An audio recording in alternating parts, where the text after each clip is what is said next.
All right, well, you can't stop aging, of course, but there are things you can do to age better. As your body gets older, your metabolism naturally slows down.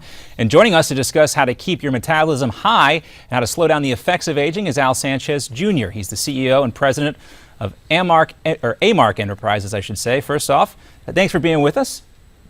Thanks, John. Appreciate you having me. That's our pleasure. First off, talk about what roles change in metabolism can play in the aging process, and also how cellular metabolism has faded from an area of research, a focus area of research.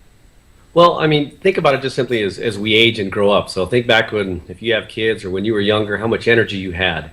And then typically as you get older, it just kind of tapers off, and you look at your grandparents or your parents and you look and say, okay, they just don't have that kick in their step. And it seems to be, as you look and hear from different research, wow, everybody's trying to do this and they have energy boosts and get your double shot of espresso, because everybody misses that energy. And yet it's something that's really simple and fundamental to do. You just got to kind of remember how your body works and what you need to get for it to maintain that energy metabolism. And when you do so, then you're healthy as a byproduct. So, the different gimmicks and weight loss things, and if you look at them, they all have a common denominator to them, and it's eat healthier, do it regularly, get some exercise, and drink lots of water. And when you do that, your body responds accordingly. Well, Al, we laugh because this is always the result we come up to. Anytime we talk about a certain area of ways you can feel better with your life, it always comes down to these basic things. Eat simple, eat well, take care of yourself, exercise. These are the type of things. But give us some ideas on why it is so difficult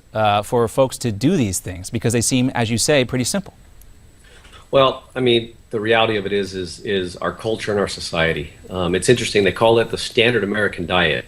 And the acronym for that is SAD, right? SAD. Right. It's pretty sad. And, it's wonderful to be able to get food the way that we can get it. Unfortunately, we're paying a heavy price for it because it doesn't take us much effort to roll up at a fast food restaurant or even just a general restaurant anymore. We want it quick, and we want to go because we're on to the next thing. And we really have to think about that, because making food, and for all of us that cook, it takes time. You got to go, you got to shop, you got to do this. But when you think of the benefits that you get from it, that's the hardest thing to really have to overcome, is our human nature, call it, our general where we live, how we do it. And until you change that, you can't change the outcome without changing what you put in. It's really simple that way. Yeah, we're showing video of French fries and hamburgers right now. I'm getting hungry. I'm going to try to resist that and eat simpler. But I know, Al, that you have a couple stories, as a lot of folks do, with family members who have died as a result of cancer, and you say there's benefit there as well to preventing cancer when you focus on your metabolism. Well, it's the key. So, I learned a long time ago, and when I talk to doctors and we go to the medical conferences and we're listening to the research, they were really concerned about metabolics years ago. But then, as you probably well have heard, genetics came in and everybody's all, great, we're going to figure it out, we're going to solve the human genome, and that's going to give us all the answers. But the reality of it is it's just the information. So, and what I mean by that is that when all of us were conceived, guess what? That our information is our information. And if you cryo freeze it for 1,000 years, guess what? Your information is still the information. It doesn't explain how you change throughout the course of your life.